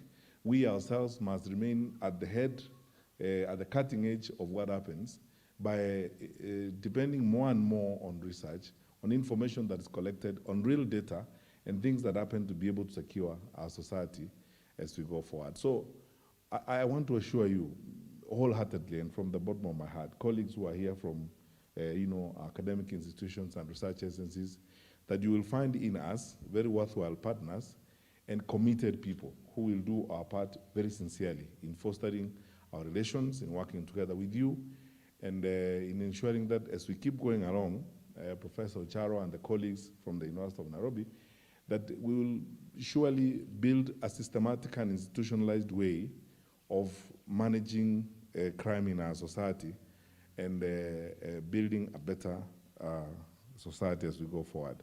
And this is the thinking behind His Excellency the President's decision to bring together the government chemist, the Crime Research Center, and now the forensic laboratory facilities of the DCI together in one Ministry of Interior, so that we are not stretching out to the government chemists to look for support.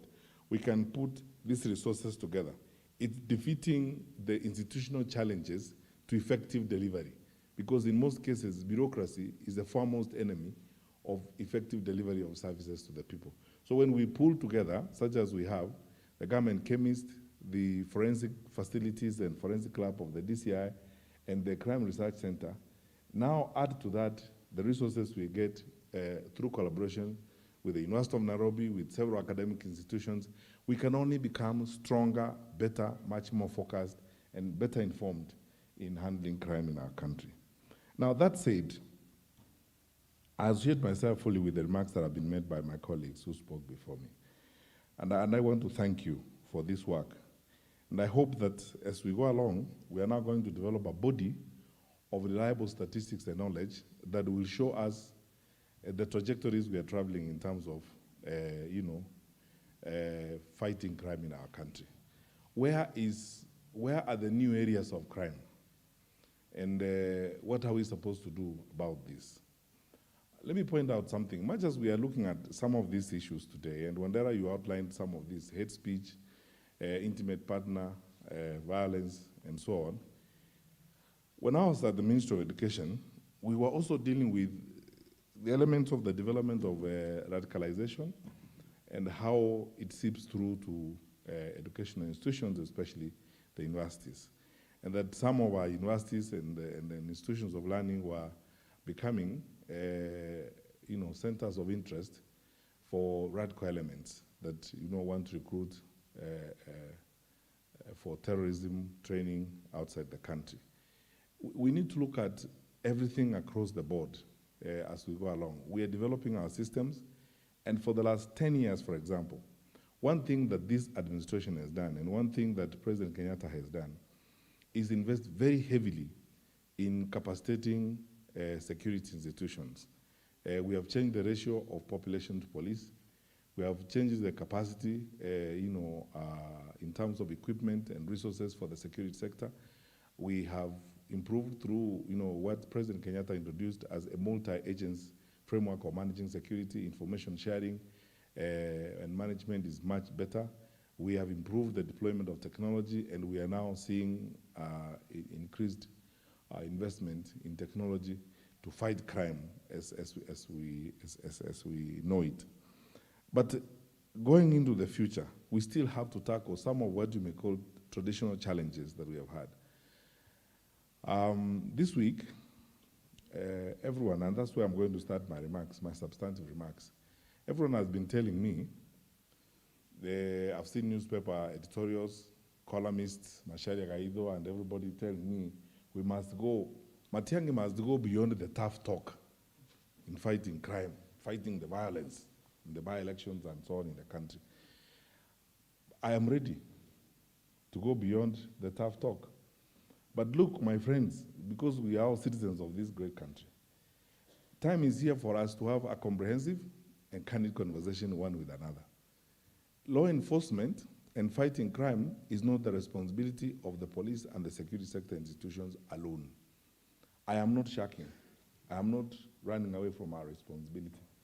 We are ready to do our part, and I can guarantee you we are absolutely ready to do our part. But we also must stop this hypocrisy with which we live as a society. We are good at this pretense. You know, we're very pretentious people in our country. You know, many of our people, and you see this even in public leadership, many of our people are just doubles. You know, people tell you one thing, they live another. They preach wine, they drink, alcohol. The horrible pretense that you see around. The truth of the matter is this: law enforcement does not begin and end with the police. So what am I supposed to do if I'm going beyond the hard talk? Murder them or put them on before a firing squad? We are a constitutional democracy by choice. Our responsibility is to facilitate a meeting between the criminals and the law. And we've done that very effectively. The Inspector General will tell you and will give you the statistics.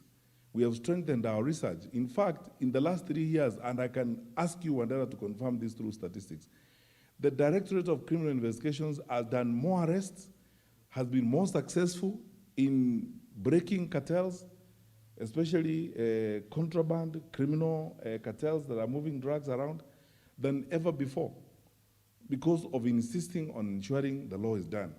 What happens to these people? They are presented before a magistrate who releases them promptly on 10,000 shillings bond. Look, and challenge me on this. The cases involved in examination cheating, when I went to the Ministry of Education in 2015, some of those that we are dealing with in 2016 have not been concluded to date. Some people were involved in violence, in criminals during the 2017 general elections. The cases have not been heard to date. We are facing another election next year.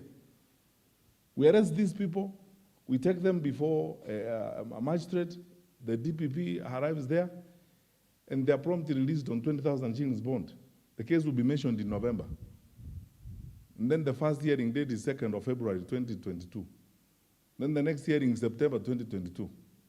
And we keep doing that yo-yo, and that is why these fellows will go in there, they are released, they will go to slap more people. Yeah, you wait and see. In the next cycle of by-elections, they will be there, slapping more people, transporting goons. So, as you tell us to do our work, tell others also to do theirs. That is the point I'm saying. Let others do their job.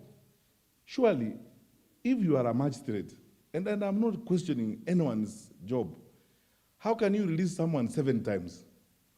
Some of these people we have taken to court, we are taking them the 7th or 8th time. You are on bond 7 times. Surely, as a magistrate, if you care for your country, can't you say, no, you are not the type of fellow we should release to the public. Since you don't even respect the terms of your bond, you hang out here with us and then be with us until we hear your matter. We can mention your case in November while you are with us. And then we start hearing it in February next year while you are with us. Now, instead, if you go to Makadara, the people who are there are traffic offenders who cross the yellow line. They're the ones who are languishing there. The ones who slap people, who beat up people, 10,000, they are gone. To do the same thing. Before I came here, I was telling my colleagues here, and they know of a case where an individual grabbed a gun from their bodyguard, shot someone dead in a previous by-election. The investigation was done. They were taken to court, charged for murder, promptly released on bond. In the previous by-election, they are again beating other people. And they will continue like that. That's their way of life. So I want to ask you, my brothers and sisters, the country doesn't belong to those of us in the executive branch of government alone. It belongs to all of us. Let's be sincere. And let's be honest about this. much as you're asking us to do our part, ask others also to do their part. But we can't have a situation where you're asking Mutiambai, and it's frustrating for him. I was telling him, the police now are asking to perform the ritual. It is becoming ritualistic.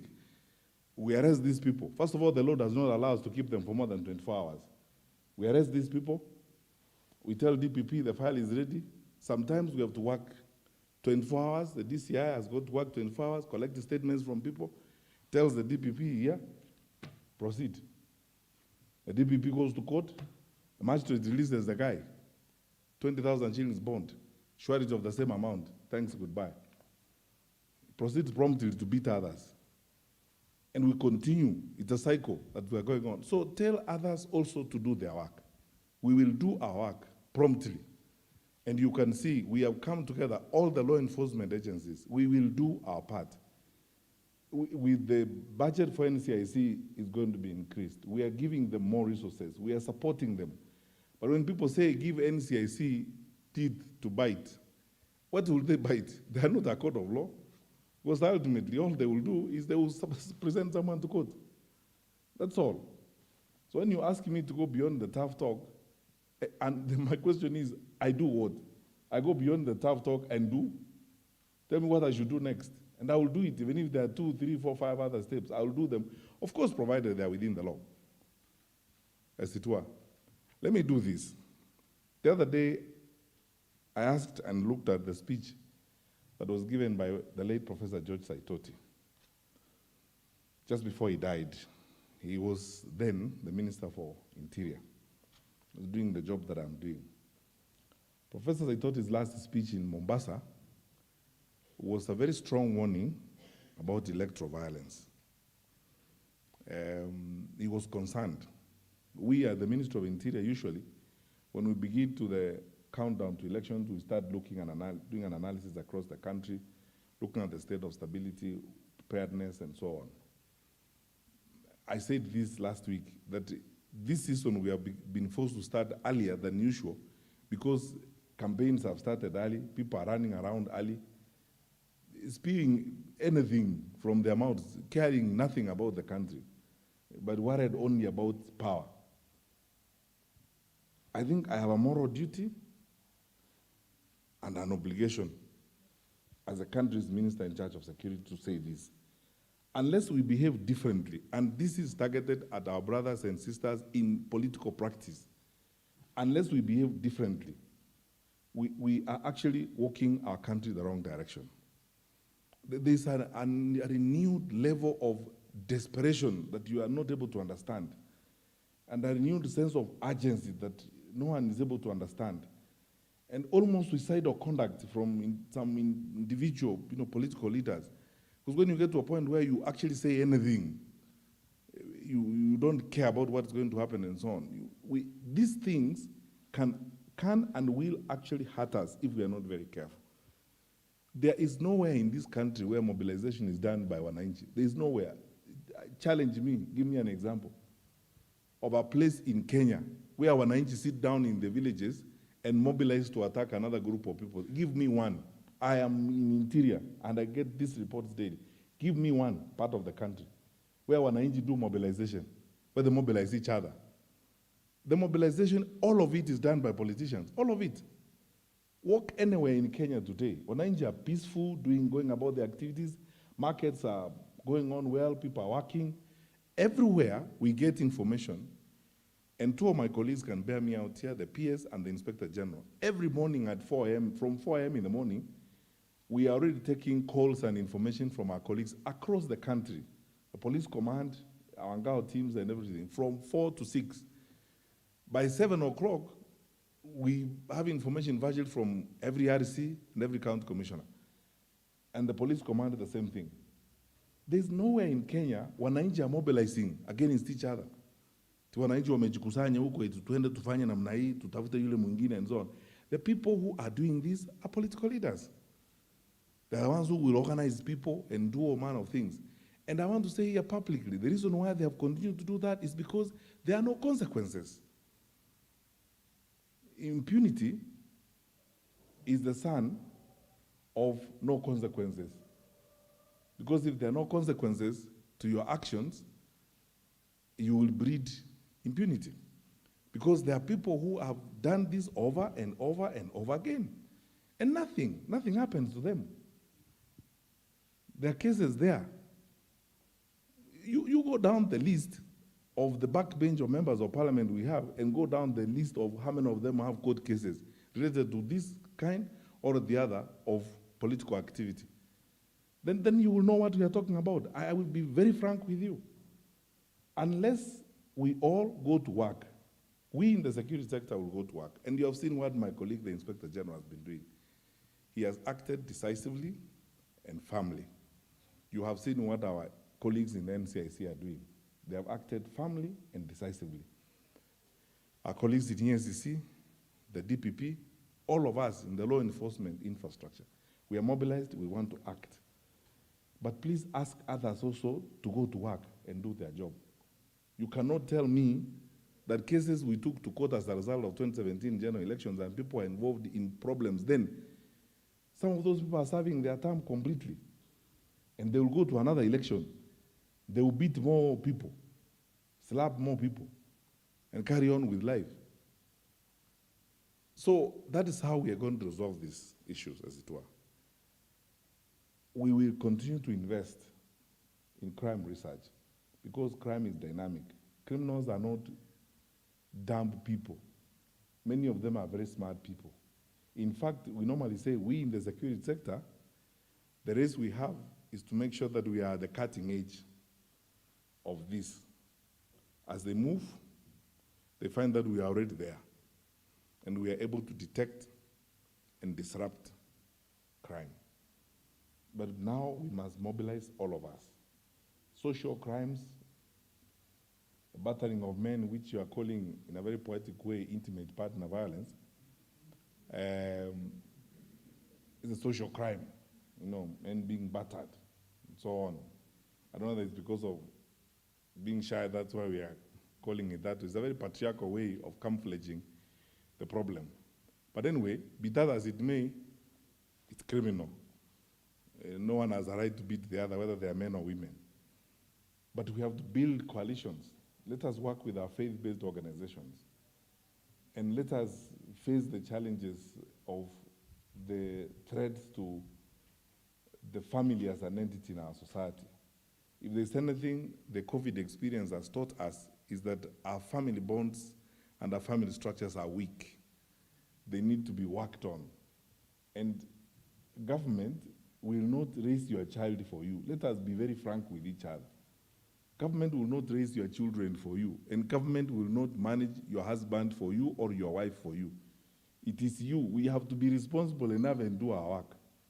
And then work with faith-based organizations, invest more in social, cultural development, in putting bonds of family stronger and together as we go forward. The rest that involves our work, we will do, I promise you.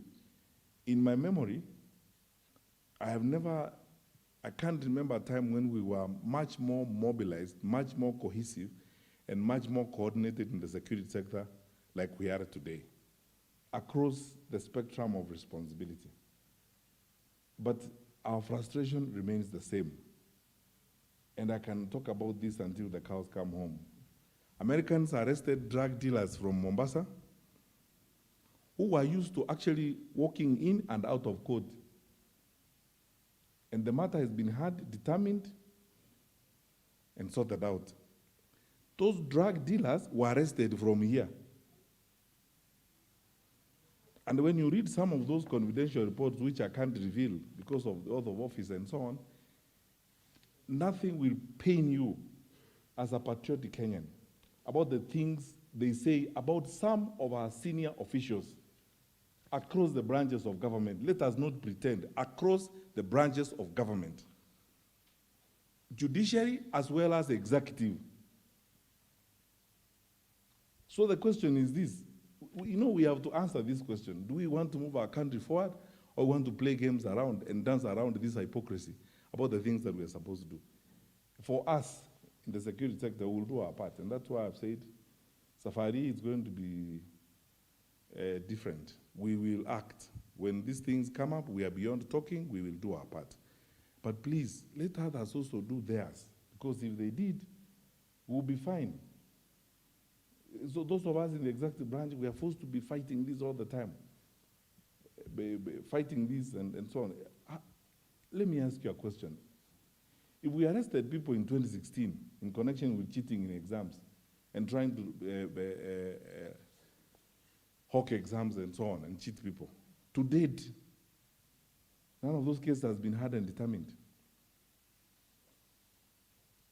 In 2019, after Executive Order number 1, and my colleague P.S. Kibicho can bear me out, when we start together, after the president put together the infrastructure, we said for government projects and public sector projects, we have billions of shillings that are held because of certain judgments, certain injunctions, and so on. And we listed them all together. And we presented them to the judiciary at that time and said, you know, we're not asking you to rule against us. We're asking you to at least make a decision. Because it's better you tell me, go back and tender for the forensic lab you're building at the University of Nairobi. Then I will know I'll go and look for another contractor. At least I'll use the money. But you see, if you have issued an injunction, you are saying we're not supposed to move. The VC cannot move to build the laboratory. He can't spend the money. You have just frozen that. He cannot proceed. He can't tender. He can't do anything. The money is there. 8 months down the road, the money is there. He can't tender and get a different person. He can't build a forensic lab. So what do you expect is supposed to happen? At least rule and say, VC, you made a mistake. Go back to the market and tender again and let bring someone else. So that then we can use the money to help Kenyan kids and to move forward. If I made a mistake as executive branch, it's okay. I'll go back and redo the job all over again. But if you tell me stop, then you don't say anything. And it's a question of making trips to court every day. You know, I arrive there, you tell me, oh, it will be hard on 15th of November. I come on 15th of November. You listen to for 30 minutes and say, okay, fine. Now this one, we'll listen to it on 2nd of March, 2022. Then we go forward. Is the country benefiting? Who actually is benefiting from that kind of behavior? Who is benefiting?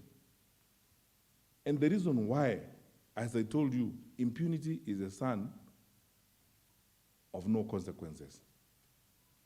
There are no consequences. So you carry on. You slap people around, you beat people, you run guns around, you hire goons, they go beat people, disrupt everything. Mujambai arrests you. Because his job is to make sure you meet with the law, takes you there. You are released on 20,000 bond and a surety of the same amount. You go right back to beat more people. Then you tell me to go beyond hard talk and do what? I wish you all the best, and I want to assure you, colleagues, let's do the best we can for our country. For us, we'll put the information together, and I can almost swear to you, we will go the way you advise us. Because you will not go wrong when you are evidence-led and evidence-driven. So, my colleagues from the academy who are here, your research is not going to gather dust. The work that you do, we will use it. And please, let us break new grounds. I am now even interested in how we can look at our correctional service system and deal with the headaches that Ogalo has of what you may call intra-institutional crime. When we have brought these people into the correctional service system, some of them develop new criminal networks, and they begin new arrangements. A good percentage of some of the terrorist challenges we have actually, and recruitment, thrives and develops internally in these institutions. It's a new phenomenon that we are dealing with, and Ogaro knows this. Advise us, and we will work with you as you research, and you share data with us on how we deal with some of this. All this is geared towards making our country better, and God bless you. Thank you. And I think the PS told me not to forget to say that with those many remarks, I declare the conference open.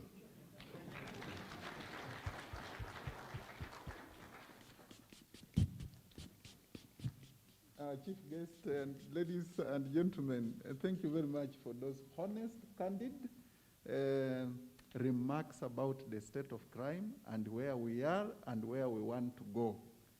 I request you humbly that we now launch the reports. Summarizing my words equally because I'm cognizant of the pressure of work that you have and the sitting that our distinguished delegates have been sitting for quite a while. So I'd request the team from NCRC that you have crime reports and ask our chief guest that hapa mbele we are going to launch 3 reports. One of public corruption, perceptions and experiences of public service. The second one, implement personal violence. We are going to take it to social crime, whichever other way we call it. And the last one is the presidential report on protecting the family during COVID-19, the findings that were there. And Madam Alaki, that will be a very relevant report which was given. Thank you.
Niko poa kabisa.